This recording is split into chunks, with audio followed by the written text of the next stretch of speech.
बिस्मिल्लाहिर्रहमानिर्रहीम। देखती आंखों और सुनते कानों को मेरा सलाम। जहाँ रहें खुश रहें और खुशियाँ बांटते रहें। मैं हूँ होम्यो डॉक्टर मोहम्मद रमज़ान। आज हम बात करेंगे एपिलेप्सी यानी मिर्गी के बारे में कि मिर्गी क्या है और क्यों होती है, और हमारे मुआशरे में जो मिर्गी के लिए मुख्तलिफ क़यास आ रही हैं। इस वीडियो को देखने के बाद आप उन क़यास आराइयों के बारे में जान सकेंगे कि मिर्गी काबिल इलाज मर्ज़ है। मिर्गी को हमारे यहाँ मुख्तलफ नामों से पुकारा जाता है, जैसे दौरे, बेहोशी, झटके।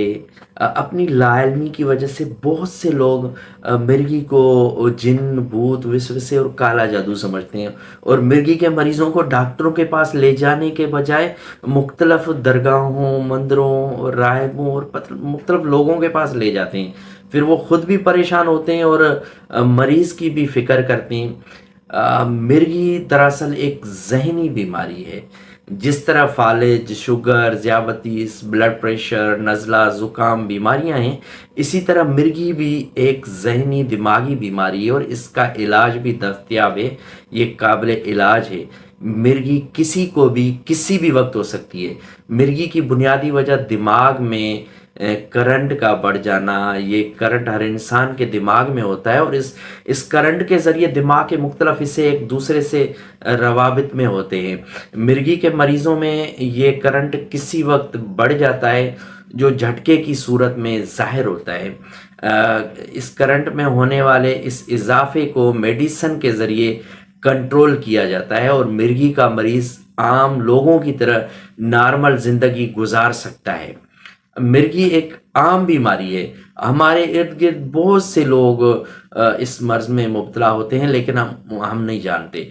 बहुत से सियासतदान, खिलाड़ी, अफसरान, स्टूडेंट्स, डॉक्टर इस मर्ज में मुब्तला हैं, लेकिन वक्त पर दवा लेने से उनका मर्ज काबू में रहता है और वो मामूल की ज़िंदगी गुजार सकते हैं। मिर्गी की मुख्तलिफ किस्में हैं, इसी तरह दवाइयों की भी मुख्तलिफ अक़साम हैं। इस वजह से मिर्गी की तमाम मरीज़ों के साथ एक जैसा सलूक करना नहीं चाहिए। एक मरीज़ की मेडिसन दूसरे मरीज़ को अपनी मर्ज़ी से या तब्दील नहीं करनी चाहिए। मिर्गी की दवाएं काफ़ी कारआमद हैं और ज़्यादातर मरीज़ों के दौरे एक या दो दवाइयों से रुक जाते हैं या कम हो जाते हैं। ये अद्वियात आमतौर पर कई साल या ज़िंदगी भर तक चलती रहती हैं। ये भी समझना चाहिए कि चूँकि दौरे अक्सर रुक जाते हैं, इसलिए लोग रज़ाकाराना तौर पर मेडिसन लेना छोड़ देते हैं, जिसकी वजह से दोबारा से दौरे शुरू हो जाते हैं और बाज़ औक़ात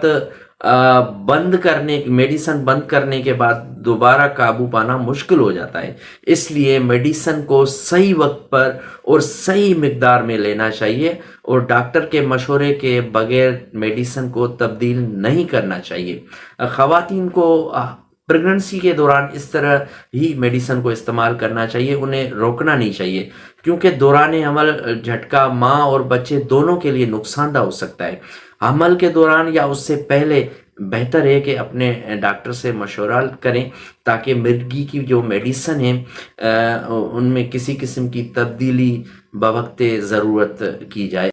अगर आपके सामने किसी को दौरे पड़ते हैं या झटके लगते हैं तो घबराएं नहीं।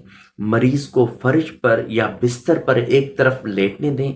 आसपास से ऐसी अशिया हटा दें जिससे मरीज को चोट लगने का या नुकसान पहुंचने का खदशा हो, जैसे कुर्सियां, मेज, टेबल या लोहे की कोई चीज़। मरीज के मुंह में कुछ न डालें, पानी ना दें। आमतौर पर 1 से 2 मिनट के अंदर अंदर ये दौरे या झटके ख़त्म हो जाते हैं, जिसके बाद मरीज़ सो जाता है और उसे सोने दिया जाता है। बदकिस्मती से हमारे मुआशरे में ये सोचना अजीब है कि मरीज़ को झटका दिया जाए, पेड़ या बदबूदार मोज़े पहना दिए जाएं या सुंगा दिए जाएं, गर्द आलूद कंबल डाल दिया जाए या जंजीरों से बांध दिया जाए। ये इंतहाई गैर इंसानी अमल हैं, इनसे हर वक्त गुरेज करनी चाहिए। अगर मरीज़ का झटका 5 मिनट तक जारी रहे या एक के बाद एक बार बार होता रहे, तो सिर्फ इस सूरत में मरीज़ को करीबी हॉस्पिटल ले जाया जाए या डॉक्टर से मशवरा किया जाए। یا قریبی ہاسپٹل لے جایا جائے۔ کسی کو مرگی ہے تو پریشان نہ ہو، قریبی نیورولوجسٹ سے مشورہ کریں، جسے ہم نیورو فزیشین بھی کہتے ہیں، اور صحیح دوا لیں۔ مرگی کے مریض عام لوگوں کی طرح زندگی گزار سکتے ہیں، شادی کر سکتے ہیں، بچے پیدا کر سکتے ہیں، کام اور کاروبار کر سکتے ہیں۔